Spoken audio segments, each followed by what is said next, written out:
Hello and welcome to a darkened edition of the Basil Breen DVD video. I'm your host, Donica Breen. How are we all getting on? Oh, I'm a bit bollocks. I just decided I'll do one of these. While the going's good, I'm just after finishing up some recording. I've had a bit of a revelation in relation to the recording process itself. So I was originally trying to make the songs myself, and what that meant was recording the guitars and the vocals separately and then trying to mix them together. But the amount of time that it was taking to like go through takes and fix the timing and do all this sort of shite. And I just asked myself, what would this look like if it was easy? And what it would look like is this. And what this is me recording the guitar and the vocal at the same time, which removes a lot of stuff that I don't need to worry about anymore. And I just do loads of takes. So I did my song Rebel there in about 6 takes. And I'm also trying to record some covers now. I was recording Raglan Road and I literally must have tried it about 20 times. I kept messing up this one part. And anyway, we did it. Hopefully it's all going to be grand. So if I'm able to record on my own with my guitar and my mic, and then mix myself. The mixing isn't that hard. There's just 2 tracks, and I have some really nice software that I'm paying a subscription for. Isotopes, Music Production Suite. They have a lot of AI-powered mixing tools, so they do a lot of the heavy lifting for you. So that should ease the process. So once I get a template kind of set up for that, I'll be able to just copy and paste the settings hopefully onto the next song. And that way, the quality, they're not going to be massive productions, but I'm not a recording studio. I'm not a big artist or anything. I'm just some lad who wants to record his music and get it out into the world. So why am I jumping through these hoops and trying to make songs for the radio or whatever, when really it's just great to get the songs out there, and the people that know me and the people that are enjoying the music now, they're probably going to enjoy what I'm putting out in this form, even if the quality isn't super high quality. It'll still be grand. There's loads of people that have done live performance albums and music. So, and then this way as well, I'm going to have the video and the audio. So I'm recording the audio in Logic, and then I'm recording the video on this little thing in front of me that I'm pointing at. I'm pointing at you. And I have this little ring light now as well. Apparently, they're all the rage on TikTok, according to my brother Paddy Jobsman.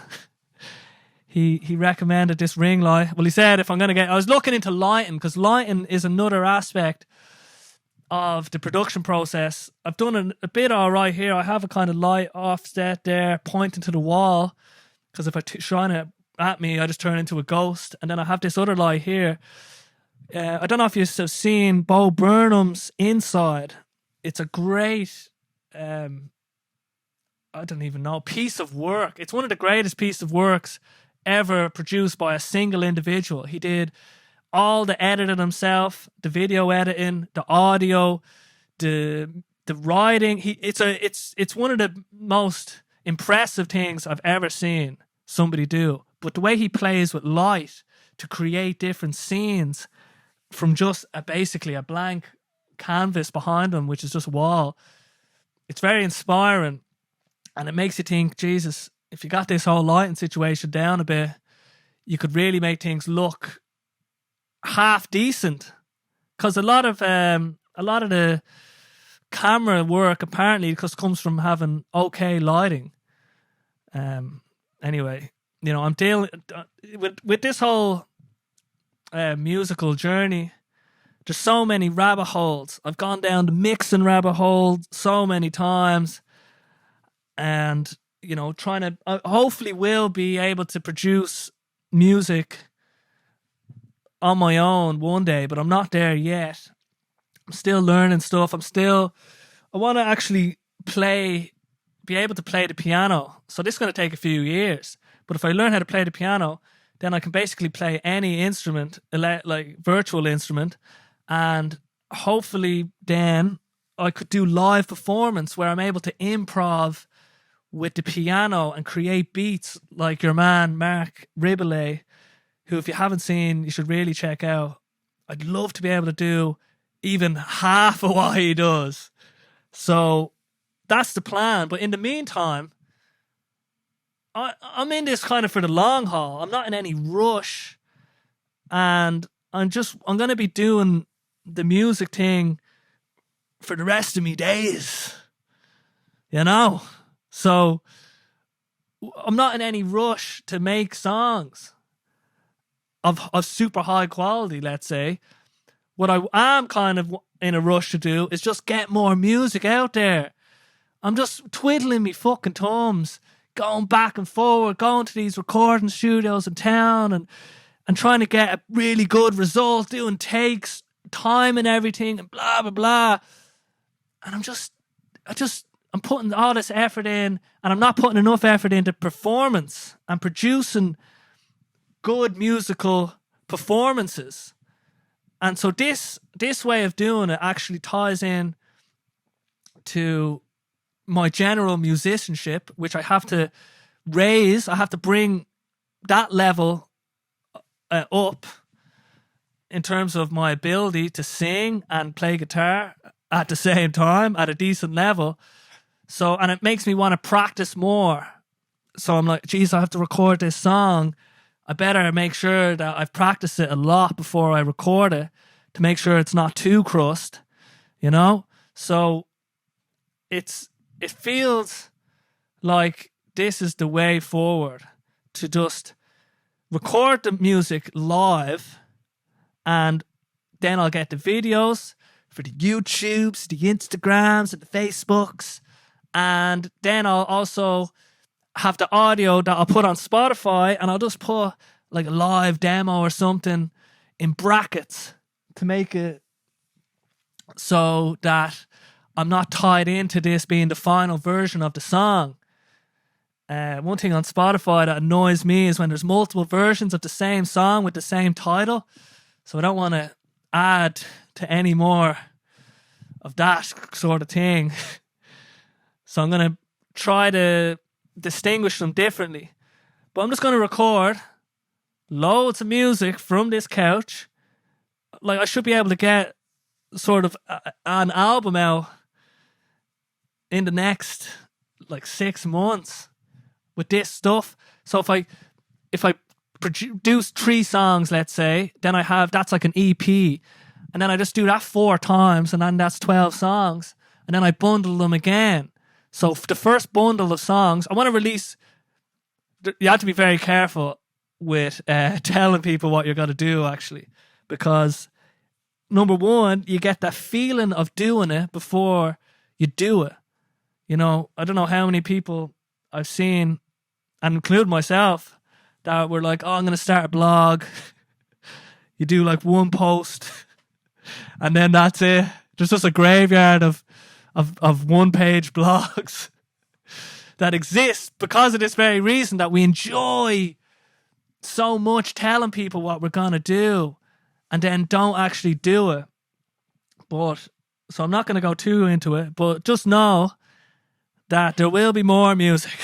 Even that's saying too much. And then also, if you say you're going to do something, it kind of makes you feel you're obligated to do that thing, you know? And then when you don't do it, because you always fall short, you set yourself ridiculous goals. Well, I have in the past. Oh, I'm going to do like 4 hours guitar a day. And then when you start not doing that, then you feel like you're failing. Whereas what you should do is like, I'm just going to play 15 minutes of guitar a day, or I'm going to release a song a month, or, you know, whatever is the easiest. It's clearly doable. You should set that as your goal, and then it's more achievable. And then when you start achieving that, then you can start turning it up a bit. You know what I mean?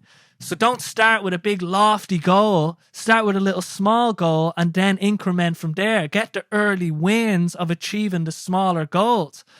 And then that way, you'll feel better about yourself, and people won't think you're a fucking idiot for saying that you're going to do all this shit that you didn't do.